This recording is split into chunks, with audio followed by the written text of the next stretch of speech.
I got upset with Charlotte and told her that I wasn't washing her clothes anymore because I was sick of doing my part and she not doing hers, even though she is pregnant.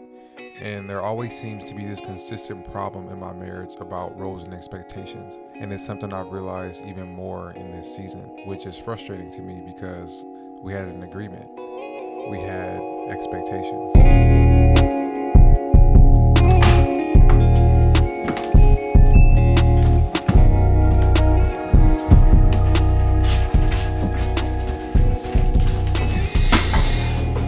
So what the expectations are in my home is that I wash all of the clothes and I fold and put away my clothes. Charlotte folds the girls' clothes and I put them away, and Charlotte folds her clothes and puts them away. And recently that hasn't been happening, which has caused some friction and some frustration on my end. And I had to really, evaluate this because it honestly was just kind of unhealthy for me to be kind of feeling this way. The way that I just carried myself over this pile of laundry um, is just put me in a quarrel, and it was sitting there for weeks. I decided that I was going to do it because I was tired of looking at it. I kind of went in it with like I gotta fold these clothes and I gotta do Charlotte's part and whatever. And by doing this, I recognized something. Not so much learned, but recognized, because for me personally, I realized my true desire and passion to be a great husband and a great father. These things are inside of me. It's just my responsibility to bring them to the surface.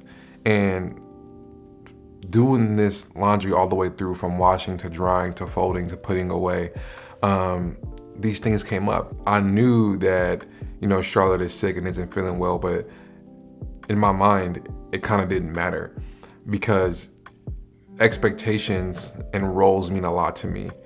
And I had to understand where that came from, because there's no way that something this small should make me this uneasy or this frustrated, you know what I mean? So I did some digging and I recognized that this problem came from how I saw my parents. And it's also from what the sport of football did to me. I recognized that I was just conditioned to follow these routines every day. I will wake up thinking about a routine in my head. I will wake up thinking about how things should be done. I will wake up thinking about that things should be done like X, Y, and Z. And over the past 4 to 5 years, I've learned that that's not how things work. They don't work like that at all. And if you've been here for some time, if you're an OG, you know that me and Charlotte have had chore charts and rules for the house and whatever. And they typically don't really go that well because things are always adjusting and they always cause this quarrel in the house. Before I did this, going into it, I was kind of bitter. I was like, I don't want to be doing this, but I'm tired of looking at these clothes. Although I don't want to do this, I'm gonna go into it with like a open mind and an open heart, almost not really expecting anything. I left myself open to not just be subjected to being mad and bitter about doing it, because what I recognized was that I had this voice in my head that was convincing me that Charlotte was making an excuse, or she was like playing out doing the laundry because she just didn't want to do it. And I started to question myself, like, yo, like, she's sick, she's pregnant. And these thoughts were fighting with each other because this conditioning of myself with football and the way that I saw my parents was winning the fight, versus the logical thing that I knew what was going on was that my wife was sick. And this was the fight that I was having. And it was so difficult for me because, like I said in the beginning, there's these deep-rooted things that I have inside about being a great husband and a great father. And those things aren't normal. Those things are things that I'm teaching myself and that I'm learning, and I have to bring to the surface, even though they're deep-rooted inside of me.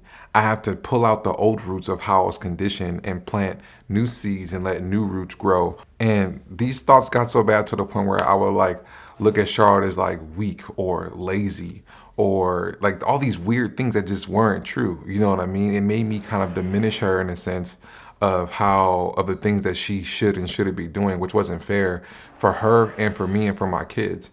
When I would walk around the house, my body language was off, my tone of voice was off, everything was off.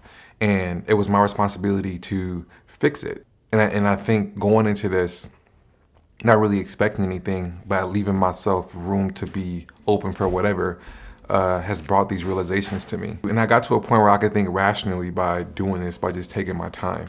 I want to get back to my folks a little bit. So my mom and my dad were great providers for me and my siblings.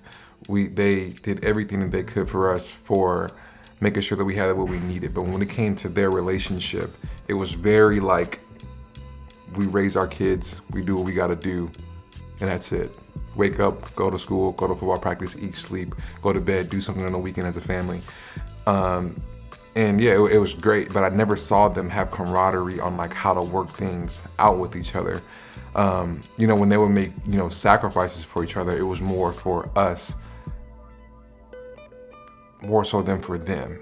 And this is just my perception for what I saw in my childhood before they got divorced. And I carried that with me, you know what I mean? And then, you know, playing football from when I was, you know, 9 and 10 years old till I was 24 or 25, whenever I stopped playing, it's what I knew. Now these new things are coming up because I have to break these old habits for these new ones. Because I was thinking about this. It's a pile of laundry.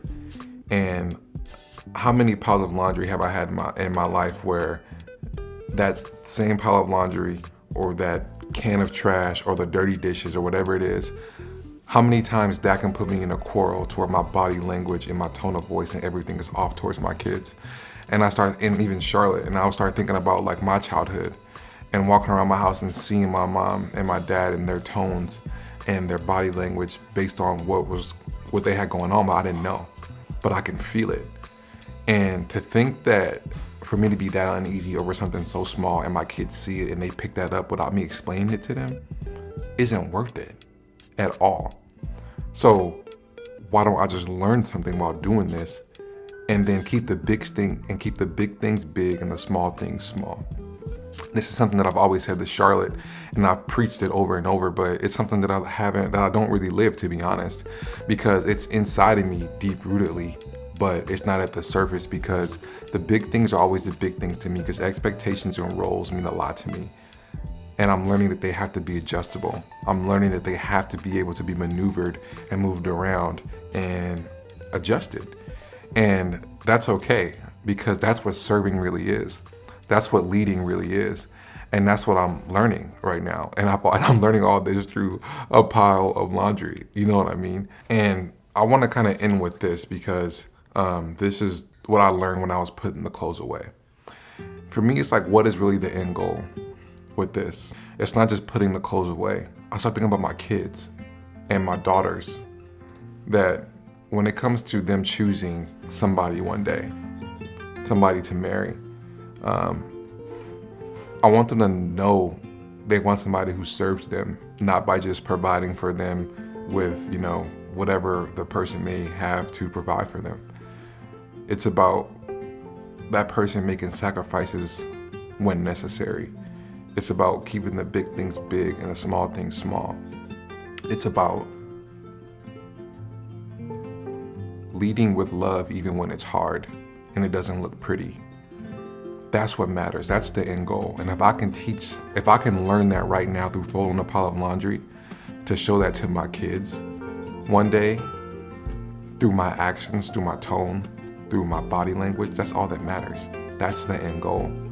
And it's so crazy how a pile of laundry or a thing of trash or dishes or whatever can make you not recognize the big things and keeping the small things small. So yeah, that's what I learned through this, you know, experience, I guess I'll call it. And I ended up, you know, putting all the clothes away, and it was good. And I think from now on, I have a new look on how to look at expectations and roles within my house, because the old way doesn't work. Even though there's a lot of good attributes within the things that I've learned throughout my life, I have to adjust and I have to adapt. But yeah, that's what I've learned is, you know, expectations have to be adjustable. And in this season, more than ever, because of the season that we're in, we're having another baby. And the thing about it is that this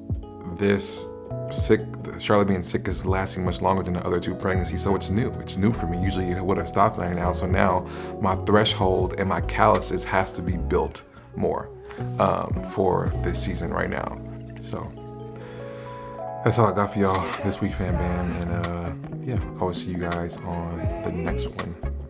So much love and